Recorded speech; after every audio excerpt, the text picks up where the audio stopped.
అదే straight of Hormuz. ప్రపంచ చమురు సరఫరాలో 5వ వంతు ఈ ఒక్క మార్గం గుండానే వెళుతుంది. అక్కడ ఇప్పుడు యుద్ధం జరుగుతుంది.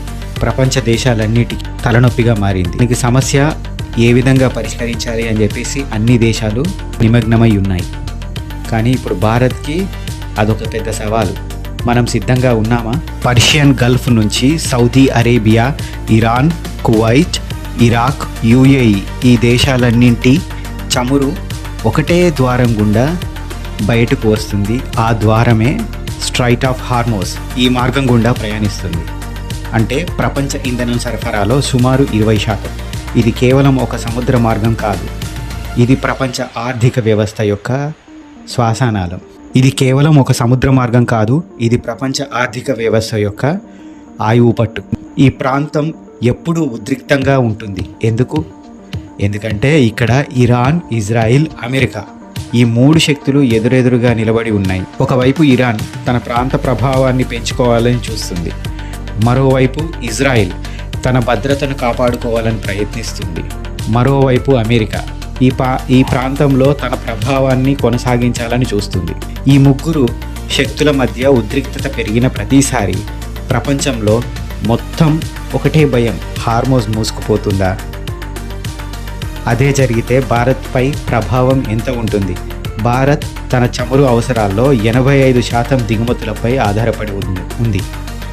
ఆ దిగుమతుల్లో దాదాపు 40% హార్మోస్ గుండా వస్తుంది. వంట గ్యాసు అంటే ఎల్పిజి 60% పైగా ఈ మార్గం మీదనే ఆధారపడుతుంది. ఇది కేవలం చమురు సమస్య కాదు, ఇది రవాణా, పరిశ్రమ, వ్యవసాయ, విద్యుత్ అన్నింటినీ ప్రభావితం చేసే ఒక పెద్ద సమస్య. అయితే భారత్ పూర్తిగా బలహీనంగా లేదు. దేశం ఇప్పటికే స్ట్రాటజికల్ పెట్రోలియం రిజర్వ్స్ నిర్మించుకుంది. విశాఖపట్నంలో, మంగళూరు, పాడూరు ఈ 3 ప్రదేశాల్లో భూమి అడుగున భారీ చమురు నిల్వలు ఉన్నాయి. ఈ నిల్వలు సుమారు 10 రోజుల దేశీయ అవసరాలను తీరుస్తుంది. రిఫైనరీ నిల్వలతో కలిపి భారత్ దగ్గర 60 రోజుల వరకు ఇంధన భద్రత ఉంటుంది. అంటే సంక్షోభం వచ్చినా భారత్కు సమయం ఉంటుంది. హార్మోస్ మూసుకుపోతే కూడా ప్రపంచం పూర్తిగా ఆగిపోదు, ఎందుకంటే ప్రత్యామ్నాయ మార్గాలు ఉన్నాయి. సౌదీ అరేబియా తూర్పు తీరంలో ఉన్న చమురును పైప్లైన్ల ద్వారా ఎర్ర సముద్రంలోని యాంగు పోర్ట్ పంపగలదు. యుఏఈ అబుదాబి నుంచి ఫజైర్ పోర్టుకు పైప్లైన్ను కలిగి ఉంది. ఫజైర్ హార్మోజ్కు బయట ఉంటుంది, అంటే చమురు సరఫరా పూర్తిగా ఆగిపోదు. భారత్ ఈ ప్రాంతంలో చాలా సున్నితమైన ఆట ఆడుతుంది. ఇరాన్తో చారిత్రక సంబంధాలు, ఇజ్రాయెల్తో రక్షణ భాగస్వామ్యం, అమెరికాతోటి వ్యూహాత్మక భాగస్వామ్యం, ఈ 3 దేశాలతో కూడా సంబంధాలు కొనసాగిస్తుంది.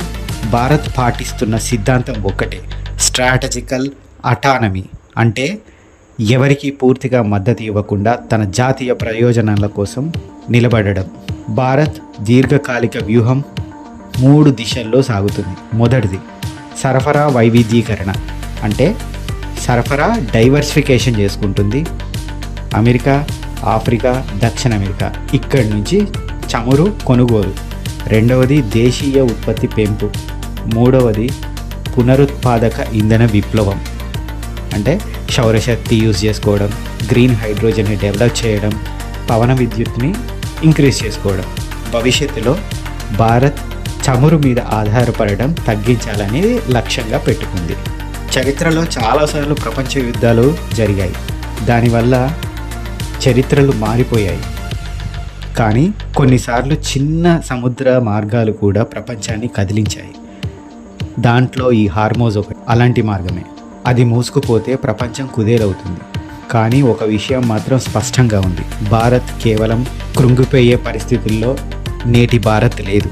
నేటి భారత్ అన్ని ప్రతికూల పరిస్థితులను అధిగమించడానికి సిద్ధంగా ఉంది. జై హింద్.